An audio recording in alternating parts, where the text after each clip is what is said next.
drone d'une valeur de 9 600 000 francs CFA remis aux forces de défense et de sécurité par ces populations engagées à les accompagner pour la reconquête du territoire national. Et ce n'est pas tout. À cette remise, les fils et filles de la COSI expriment leur reconnaissance au FDS et au VDP en leur disant merci pour la réinstallation de certaines personnes déplacées internes dans leur localité. Cette contribution, c'est pour aider le FDS et nos militaires pour la reconquête de la province de la COSI notamment et la Coupe du Monde et le Burkina Faso entière. Ce que nous avons donné ce matin, nous avons payé ça à 9 600 000 francs. La quête totale a été 10 millions et poussières. Tous mobilisés derrière les forces de défense et de sécurité, ainsi que les volontaires pour la défense de la patrie, les responsables de la coordination nationale de la veille citoyenne, Boukoul Dumboun, saluent les efforts déjà consentis par les populations de la COSI. Ils les appellent à maintenir la vigilance. Leur œuvre est salutaire, donc nous sommes là pour les encourager et encore appeler cette population résiliente de toujours faire les efforts pour la reconquête de notre territoire. L'initiative est salutaire. Vous voyez, c'est salutaire, ça parle, ça démontre que la population de Nouna est auprès de ces FDS et la population est prête à aider ces FDS-là. En plus du drone, les volontaires communaux pour la défense de la patrie de Nouna reçoivent des vivres des mains de la coordination provinciale des associations de la veille citoyenne de la COSI.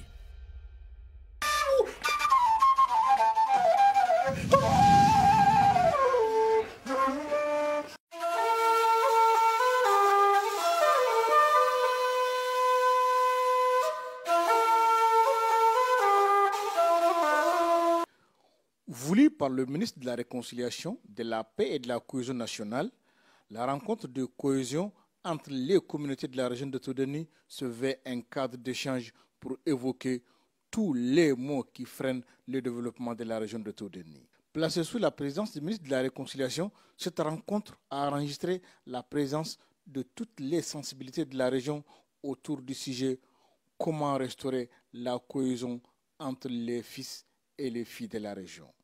Cette rencontre que j'ai demandée, que j'ai obtenue, me permet en tant que ministre de la Réconciliation d'atteindre des objectifs ultimes qui sont tout simplement le développement d'une région, le développement de la région de Tawdini.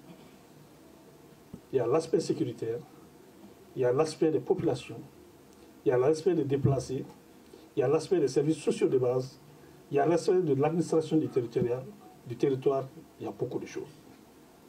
L'objectif ultime pour atteindre le développement, et ça doit se faire avec toutes les populations de Tawdini, qui sont à l'intérieur de Tawdini, qui sont à l'extérieur de Tawdini, qu'on va demander à venir et qui sont avec l'État. Depuis déjà 4 ans, votre département s'est attelé à un patient travail de recomposition et de rénovation du tissu social, sachant bien que la paix et la réconciliation sont une quête de tous les jours et qui demeurent une question éternelle. Pour ce faire, je ne puis douter un instant de votre réussite pour le Mali éternel à la tête du vaste chantier de la réconciliation nationale.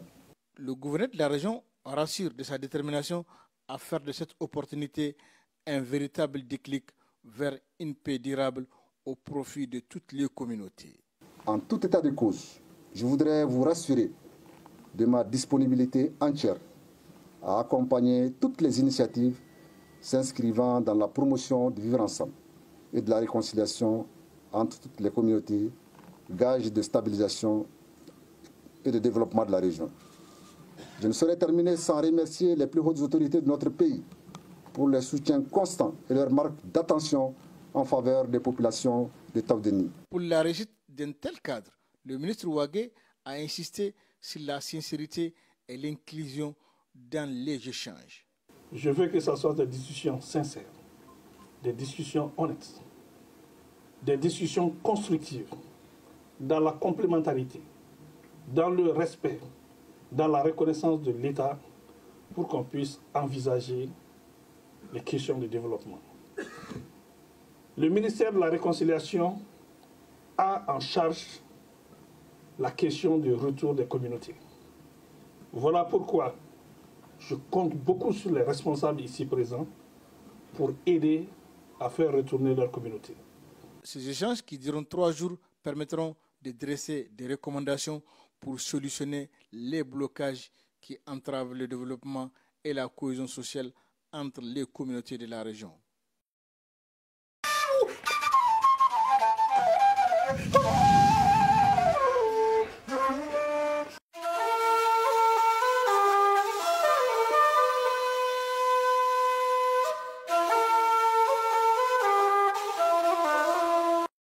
Plus de 21 000 interventions en 2024 sur toute l'étendue du territoire burkinabé contre 18 500 en 2023. La Brigade nationale de sapeurs-pompiers dans ses missions régaliennes a encore été sollicitée et même plus que l'année d'avant. C'est ce qui ressort de ce rendez-vous de l'institution avec les femmes et hommes de médias. Pour ces 21 144 interventions, il y a 13 369 interventions qui sont des accidents de circulation pour plus de 17 300 victimes, dont 200 victimes décédées sur l'ensemble du territoire national. La bonne nouvelle, cette hausse des interventions de la BNSP coïncide avec une forte baisse du taux de mortalité liée aux accidents de la route et autres situations pour lesquelles les soldats du feu ont été sollicités en 2024. Comparativement à l'année dernière, en 2023, on a enregistré 18 553 interventions pour 19 964 victimes, dont 553 victimes décédées. Les fêtes de fin d'année constituant les périodes de forte activité des sapeurs-pompiers, la Brigade nationale de sapeurs-pompiers a opté pour une stratégie de proximité en 2024. Et pour les périodes de fêtes, effectivement, la Brigade nationale de sapeurs a prévu un dispositif prévisionnel de secours qu'il a déployé pour pouvoir rapprocher les secours des populations afin de réduire les délais d'intervention. Ce dispositif prévisionnel de secours ne s'est pas limité au déploiement des moyens, mais aussi en termes de renforcement des capacités, mais aussi de renforcement sur le plan commandement.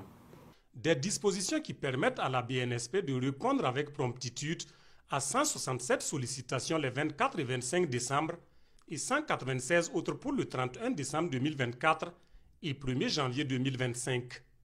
L'activité des soldats du feu a été plus mouvementée dans les villes de Ouagadougou et Bobo-Dioulasso. Pour les villes de Ouagadougou et de Bobo, les statistiques qui ont été enregistrées pour ces deux villes, pour le cas de Ouaga, 89 interventions ont été menées pour 89 victimes, dont 6 victimes décédées pour la période du 24 et 25 décembre. Et faisant cas de les journées du 31 décembre et 1er janvier 2025, les statistiques des interventions pour les villes de Ouagadougou et Bobo se chiffrent à 70 interventions pour Ouagadougou, pour 76 victimes, dont malheureusement 3 victimes ont perdu la vie. Les sapeurs-pompiers font face à de nombreux appels malveillants dans l'exécution de leur mission. Occasion pour le lieutenant-colonel Rasmane Wango d'inviter les populations à plus de responsabilités.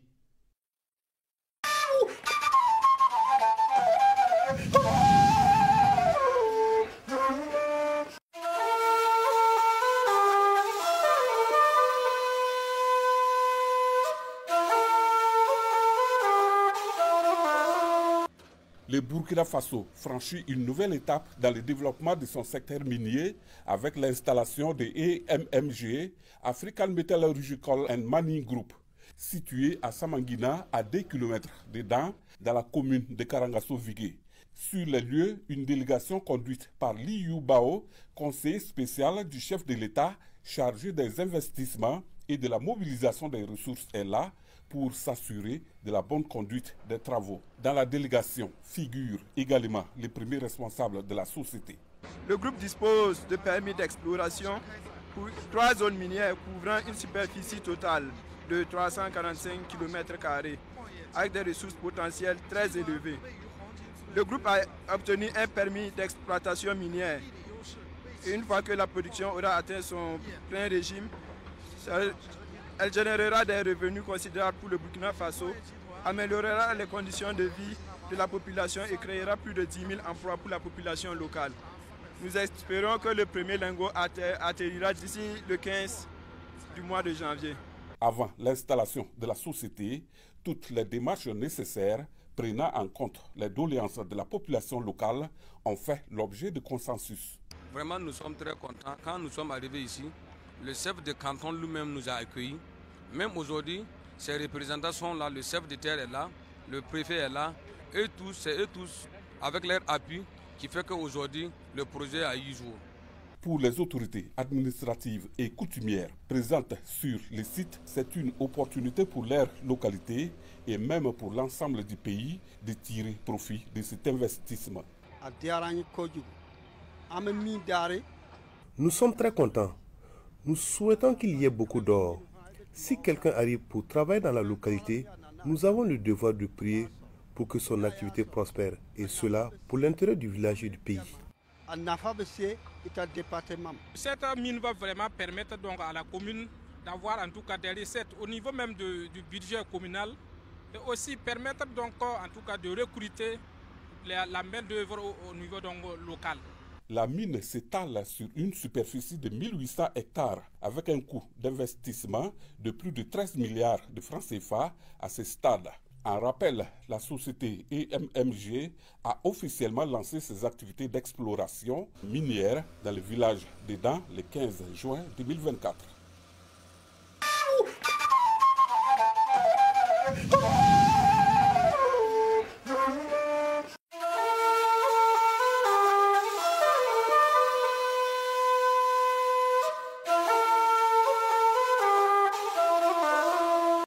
Le braille, tirant son nom de l'un de ses précurseurs, le français Louis Braille, fait son apparition au Mali vers les années 1973 avec le retour des fées Ismaïla Konaté et sa femme de leur formation de la France. Le décret Ligia, l'Institut des jeunes aveugles du Mali, et forme les premiers enseignants. L'histoire du braille avec le Mali est une histoire assez intéressante.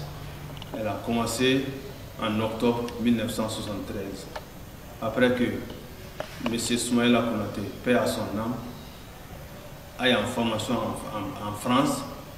Quand il est venu former aussi ses concitoyens que nous sommes. Moi, je fais partie de ces tout premiers élèves, je fais partie de la 6e promotion. Le système Braille est composé de 63 combinaisons, 40 lettres, 10 signes de ponctuation et 13 signes hors série utilisés pour les abréviations et les mathématiques. Le tout s'exécute sur une tablette avec des papiers à l'intérieur. L'apprentissage du Braille est lié à la découverte des 6 points, qu'on appelle les 6 points saillants. C'est pourquoi vous allez me voir tenir les poinçons comme ça. Je le mets dans cette case. Et la case là comprend 6 points. Il y a le point 1, on ne va pas dire en braille 1 point. Il y a le point 1, le point 2 au milieu à droite, le point 3, le point 4, le point 5 et le point 6. Donc on écrit de la droite à la gauche, contrairement à la lecture qui se fait de la gauche à la droite. De son introduction à ce jour, cette écriture dont l'apprentissage nécessite une durée maximum de 1 an enregistre des résultats encourageants. Cela se prouve tant par le nombre de personnes formées que par les innovations apportées comme l'informatisation du système. On a commencé à informatiser le braille à travers des logiciels qu'on appelle JAWS. Donc c'est comme une application, un logiciel qui nous permet de travailler avec la synthèse vocale. Nous avons près de 300 diplômés qui sont dans le secteur public ou parapublic et actuellement nous avons près de 450 élèves de CERESC à l'école de Bamako. En plus de cette école, on a une école à Ségou et à Gao pour dire que le braille est en train de produire son effet dans le cadre de la scolarisation des enfants aveugles. Occupant une place de choix dans la scolarisation et l'autonomisation des non et malvoyants, le braille est aperçu aujourd'hui comme une source de lumière qui illumine la vie des non-voyants. Le braille joue un rôle très important dans la vie d'une personne vivant avec déficience visuelle. Le braille permet la scolarisation, le braille permet la socialisation, le braille est l'écriture qui permet à l'aveugle de changer sa vie, d'être scolarisé et d'être au rendez-vous du monde. L'histoire du braille avec le Mali a été vraiment salutaire et ça continue à être salutaire parce que grâce à ça, les non-voyants maliens renforcent leur autonomie. Si le braille n'existait pas, il aurait fallu quand même le créer. Pour maintenir cette dynamique, les adeptes du braille demandent ardemment la vulgarisation de cette écriture avec la mise en place des bibliothèques adaptées, la promotion de l'éducation inclusive et surtout la facilitation d'accès au matériel didactique du braille.